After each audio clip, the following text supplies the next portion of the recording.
ये वही सच है जो सच कड़वा होता है। अख्तर मेंगल साहब कहते हैं कि ना होता तो पाकिस्तान के हुक्मरान हमें भी बंगालियों की तरह ये कहकर अलविदा कर देते हैं, इधर हम उधर तो। जाफर एक्सप्रेस दहशतगर्दों ने किया, दहशतगर्दों को कुचल डालेंगे जब आप वहां पर पॉलिसी नहीं बनाएंगे, जब आप बलूचिस्तान के 45% रकबे के ऊपर 5% वसाइल उन्हें देंगे। भूखे नंगे लोग जिनके पाँव में जूते नहीं थे, उनके पास ये जदीद असलाह कहां से आया, उनके पास इतनी जदीद ट्रेनिंग कहां से आई। वो ट्रेन हाईजैक कर लें, वो कभी ट्रेन का पुल उड़ा दें, कभी वो आपके ऑफिसर्स को उठा लें। ये सारी चीजें कैसे हुई? ये सारी चीजें आपके दुश्मनों की मदद की वजह से मुमकिन हुई। अमेरिका जो पाबंदियां लगा रहा है हालिया दिनों में, जिसमें पाकिस्तान को ऑरेंज लिस्ट में रखा गया है, इमिग्रेंट वीजा है, उसके बाद जो सियासी वीजा है, इन पर पाबंदियां लगाने की बातचीत हो रही है। इसके बाद बरतानिया में जो हमारे लिए सख्तियां की जा रही है, तो हमें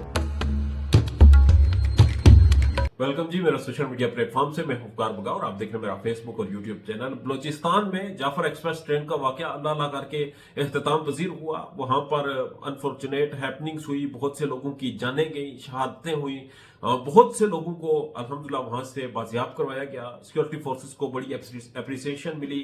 जो लोग इस ऑपरेशन में शामिल थे उनको जो मगवी थे, उनका प्यार जो था वो दीद नहीं था। मगर सवाल आज भी वो कायम है। सवाल खड़ा है कि ये वाकया पेश क्यों आया। अगर इसके महरकात का हम जायजा लेना शुरू करें और वजूहात कुरेदना शुरू करें, तो हमें 1948 या फिर अंग्रेजों के दौर में जाना पड़ेगा, क्योंकि बलूचिस्तान के हालात तो बहुत पहले से ये थे। मगर आज एक स्टेटमेंट सामने आई और ये स्टेटमेंट है जी अख्तर मेंगल साहब की। बड़ी हैरत अंगेज, बड़ी तकलीफ दह स्टेटमेंट है। शायद ये वही सच है जो सच कड़वा होता है। अख्तर मेंगल साहब कहते हैं कि अगर बलूचिस्तान में 800 किलोमीटर का साहिल और इसका महल वकू और मदनियात से और वसाइल से माला माल ना होता, तो पाकिस्तान के हुक्मरान हमें भी बंगालियों की तरह ये कहकर अलविदा कर देते हैं, इधर हम उधर तुम। ये हमने बंगालियों के साथ किया था। और ये हमारे जो सबसे बड़े सो कॉल डेमोक्रेटिक लीडर थे जुल्फकार अली भुट्टो, जिनके बारे में हम ये कहते हैं कि जमहूरियत का अगर चेहरा देखना हो तो जुल्फकार अली भुट्टो को देख लो। तो ये भुट्टो साहब ने कहा था, इधर हम उधर तो। पाकिस्तान को सबसे पहले जिस शख्स ने तोड़ा था वो जुल्फकार अली भुट्टो थे। पाकिस्तान में अमरीयत का, डिक्टेटरों का साथ देने वाले जुल्फकार अली भुट्टो थे। मगर हमारी तारीख झूठों से भरी पड़ी है और हम झूठ को इतना बेचते हैं कि शायद ही कोई इतना झूठ को बेचे और इतना ही झूठ को प्रमोट करे। मगर ये अनफॉर्चुनेट है कि हम ही झूठ को बेचते हैं, हम ही अपने बच्चों को झूठ पढ़ाते हैं और हम ही झूठ का सहारा लेकर अपनी तारीख लिखते हैं। बहरहाल हमारी कंट्रोवर्शियल तारीख का अंजाम ये हुआ कि जो बलूचिस्तान में जाफर एक्सप्रेस के साथ हुआ। अब यहां पर डिबेट ये आती है जी, जाफर एक्सप्रेस दहशतगर्दों ने किया, दहशतगर्दों को कुचल डालेंगे, उनको हम वहां पर दम, उनके लिए उनका दम जो है नाक में दम कर देंगे। याद रखिएगा, आप जब लोगों को उनके हकूक नहीं देंगे, जब आपकी उनके लिए वाज़ेह पॉलिसी नहीं होगी, जब आप वहां पर जो खुले बॉर्डर्स हैं वो सिर्फ आपके चंद चहितों के अरबों रुपए कमाने के लिए होंगे, जब आपका वहां का साहिल जो है वो आपकी चहितों की फिशिंग के लिए होगा, जब आप वहां पर पॉलिसी नहीं बनाएंगे, जब आप बलूचिस्तान के 45% रकबे के ऊपर 5% वसाइल उन्हें देंगे, तो फिर ये जो हालात पेश आए हैं इन्हें आप कंट्रोल नहीं कर सकेंगे। क्योंकि वहां पर जो ऐसे शिद्दत पसंद, शर पसंद अनासर होते हैं, जो दहशतगर्द होते हैं, जो दिमाग ये बंदूक उठाने की सोच रखते हैं, उनके पीछे फिर वही एजेंसीज खड़ी होती हैं जो डायरेक्ट आपका मुकाबला नहीं कर सकती। इसमें कोई शक नहीं कि पाकिस्तान के पास एक बहुत अच्छी मिलिट्री पावर है, हमारे पास बहुत अच्छी इंटेलिजेंसिया है, हमारे पास बहुत से वसाइल हैं जो कि हमारे दिफा के लिए जरूरी है। मगर जब आपके अपने लोग आपके खिलाफ हो जाएं, तो फिर दुनिया की एजेंसीज आपके खिलाफ चलती हैं। बलूचिस्तान तो बिलखुसूस एक ऐसा इलाका है जहां पर पाकिस्तान का मुस्तकबिल दफन है। उस मुस्तकबिल को वहां से निकलना है। वो मुस्तकबिल सी पैक की सूरत में निकलेगा, वो ग्वादर पोर्ट की सूरत में निकलेगा।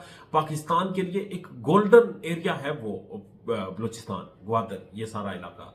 और उस इलाके में आप अंदाजा लगाएं कि वहां पर चाइना की एजेंसीज एक्टिव हैं, वहां पर अफगानिस्तान की हैं, वहां पर इंडिया की हैं, वहां पर उसके बाद ईरान की हैं। ये बहुत से एलिमेंट्स वहां पर शामिल हैं। और फिर जब अमेरिका आपका शुक्रिया अदा करे तो पता यही चलता है कि अमेरिका ने दुनिया में जिस चीज का शुक्रिया अदा किया, जिस चीज को अप्रिशिएट किया और जिस चीज को कहा कि आप दहशतगर्दी के खिलाफ लड़ रहे हैं, तो अमेरिका उसका दोस्त बना। अमेरिका का हिसाब वही है कि पुलिस दी ना दोस्ती चंगी ना दुश्मनी।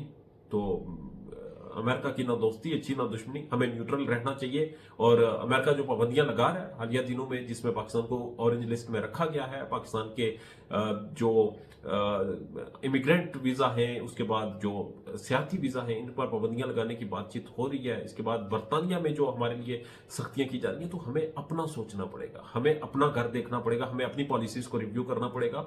और जब तक हमारी पॉलिसीज रिव्यू नहीं होगी तो जो कौम के खिलाफ अनासर खड़े होते हैं, जो दहशतगर्द हैं, जो कलादम तहरीकें हैं, तंजीमें हैं, उनको आप नहीं कुचल सकते।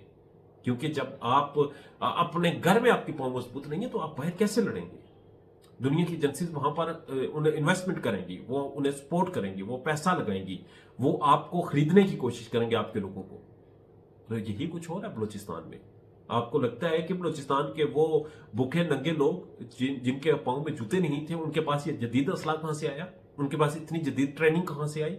वो ट्रेन हाईजैक कर लें, वो कभी ट्रेन का पुल उड़ा दें, कभी वो आपके ऑफिसर्स को उठा लें। ये सारी चीजें कैसे हुई?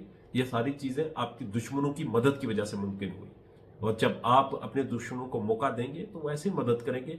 तो अगर आपने अपने दुश्मनों के लिए लड़ना है, उन्हें आपने कुचलना है, उनकी नाक में दम करना है, तो पहले अपने लोगों को आपको देखना होगा कि उन्हें कैसे आपने एक पेज पर लाना है, बातचीत करनी है, सियासी क़यादत को गठा करना है, सियासी शाऊर देना है, सियासी क़यादत को मजीद उजागर करना है। और फिर जो इस तरह के अनासर हैं वो खुद खत्म हो जाएंगे। जब लोगों को हकूक मिलेंगे, जब लोगों को उनके मसाइल का हल मिलेगा, तो फिर कोई बंदूक नहीं उठाएगा। और जो बंदूक उठाने वाले हैं उन्हें आप सर में गोलियां मार के मार दीजिएगा।